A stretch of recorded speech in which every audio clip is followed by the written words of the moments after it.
shows Philip Seymour Hoffman as Joe King, sitting in his office smoking a cigar and watching TikTok videos on his phone. Jan Hooks over the intercom. Juris Dr. King! Norm MacDonald and Pope Gregory the 13th are here to see you. Hoffman.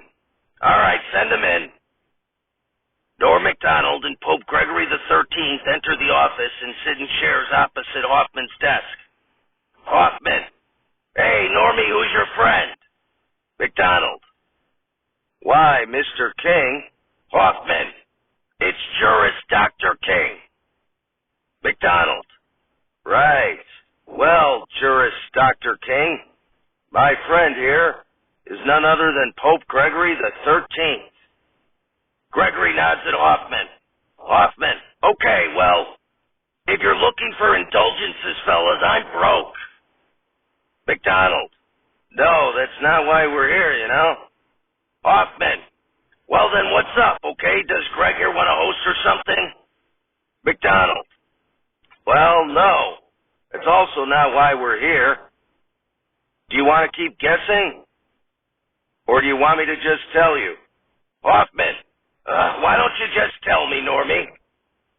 Gregory whispers to MacDonald, who then says, Pope Gregory here, you know, he was perusing your YouTube page, and he noticed that the last episode, Hoffman.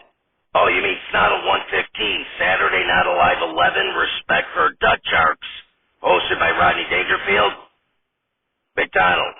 That's correct. Anyway, Gregory here noticed that that particular episode was not actually the 115th SNotL, but was really the 124th SNotL.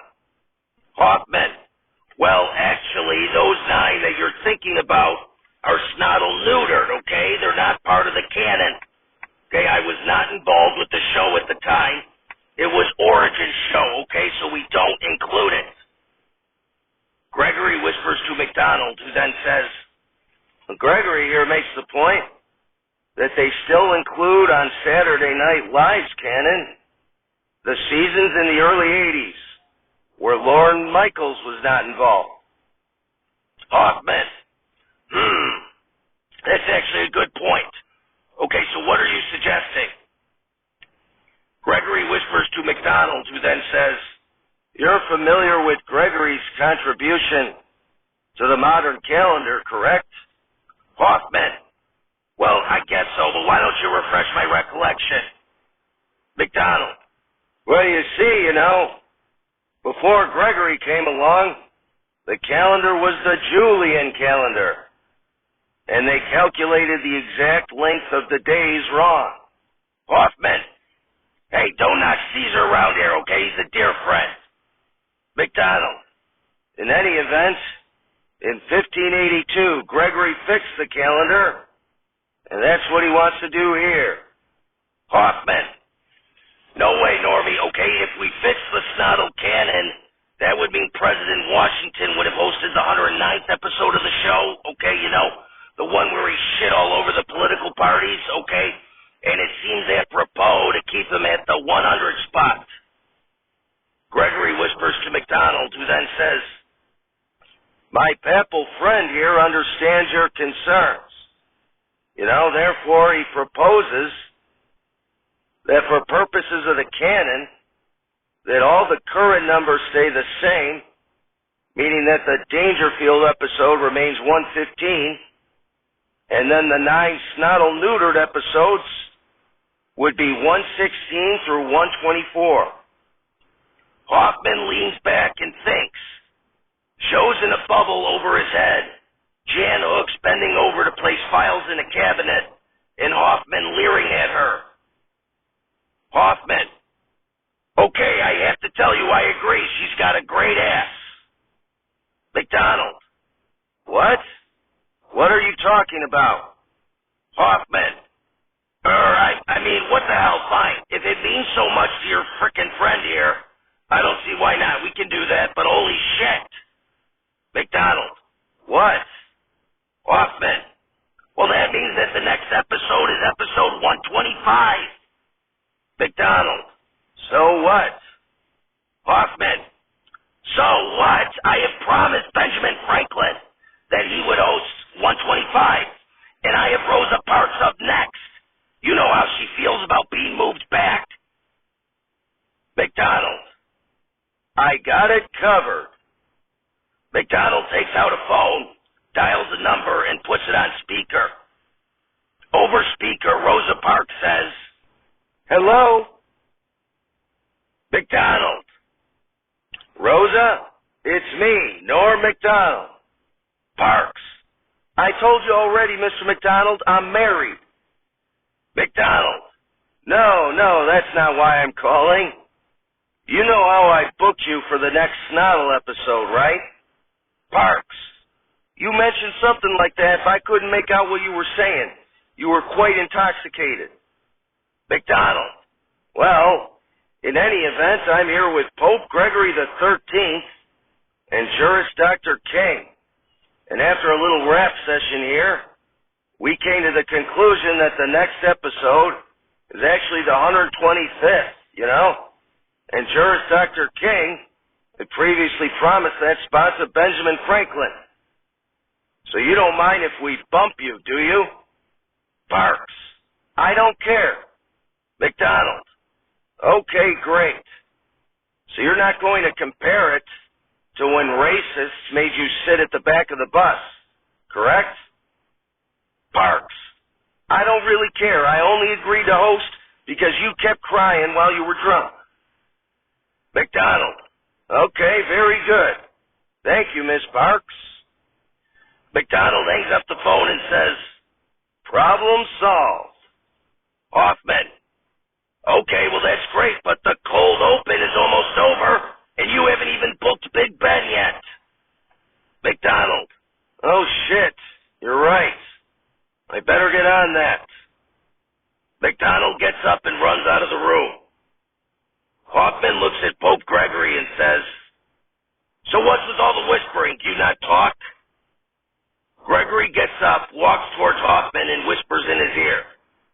Hoffman, for God's sake, I can't understand what you're saying. Just talk out loud. Gregory, Jesus, you imbecile. Live from Tom's phone, we're not alive.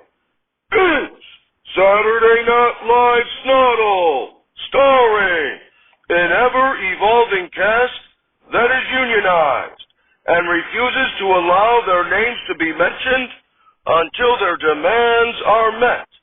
Musical guest, Jim Sohns, and your host, Benjamin Franklin. Ladies and gentlemen, Benjamin Franklin. Applause, applause, applause. No one comes out. Eventually, John Belushi comes out and says, "Hey, everybody.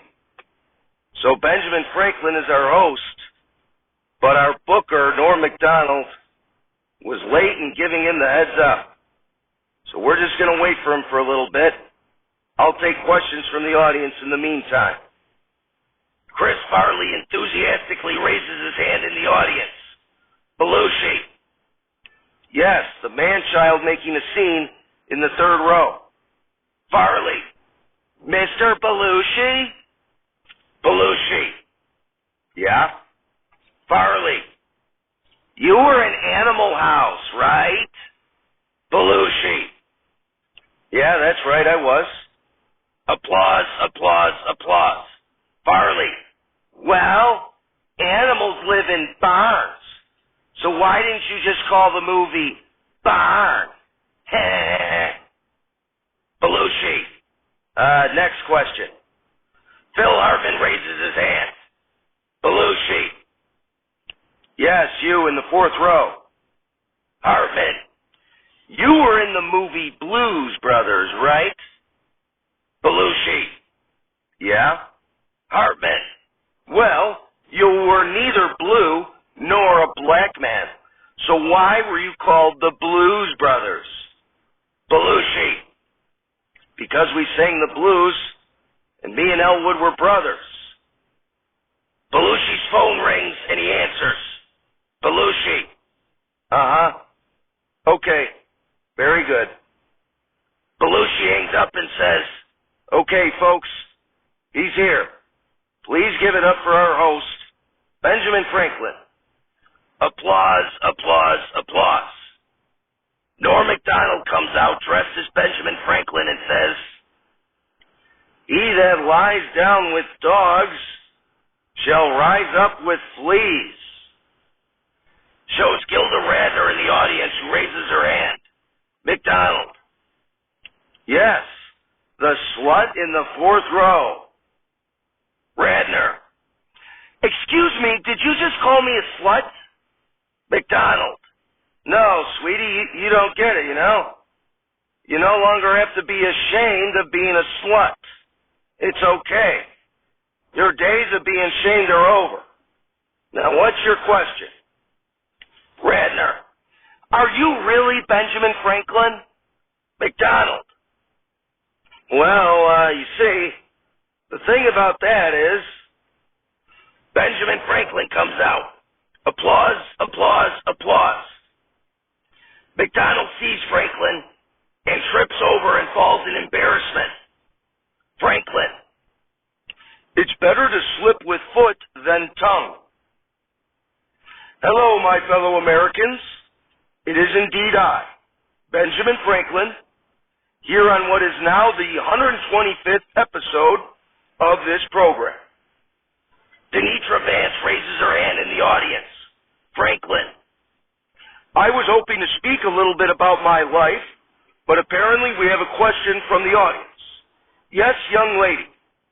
Vance. "Mr. Franklin, sir, please address me as slut. There's no longer any shame." Franklin. "Very well, yes, slut." Vance.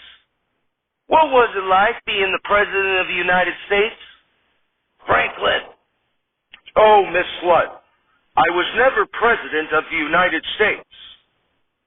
Macdonald, still laying on the ground, says, "Well, sure you were, you know. You're on the $100 bill." Franklin. "Yes, while my visage is featured on the legal tender known colloquially as a Benjamin, I was never the President. However, I was a drafter and signer of the Declaration of Independence, as well as a scientist, an inventor, a postmaster general, colonial spokesman to London, American diplomat to France, author, newspaper editor and publisher, civic organization founder, president of the academic institution that eventually became known as the University of Pennsylvania, governor of Pennsylvania, and although I initially owned slaves, during my life I became an abolitionist, argued against slavery, and promoted education and the integration of African Americans into the United States society. It's been said that I was foundational in defining the American ethos as a marriage of the practical values of thrift, hard work, education, community spirit, self-governing institutions, in opposition to authoritarianism, both political and religious, with the scientific and tolerant values of the Enlightenment." Applause, applause, applause. Farley stands up in the audience and says, "Well, that all sounds great, but were you funny?" Franklin. "Well, I'll just say great modesty often hides great merit." Farley. "Huh?" Franklin. "Necessity knows no law. I know some attorneys of the same." Farley. "I don't get it." Franklin. I guess I don't so much mind being old as I mind being fat and old." Farley. Franklin. "I figure you'd like that one. Anyway, my dear audience, as you attempt to navigate the various pitfalls of the modern political landscape, let me say that those that would trade liberty for temporary security, from words spoken or written by other people no less, deserves neither liberty nor security. So please, if you are to err, err on the side of liberty." We have a great show tonight. Jim Sohns, the vocalist for the band The Shadows of Night, is here. So get ready to hear Gloria. I'm going to shout it out all night. We'll be right back.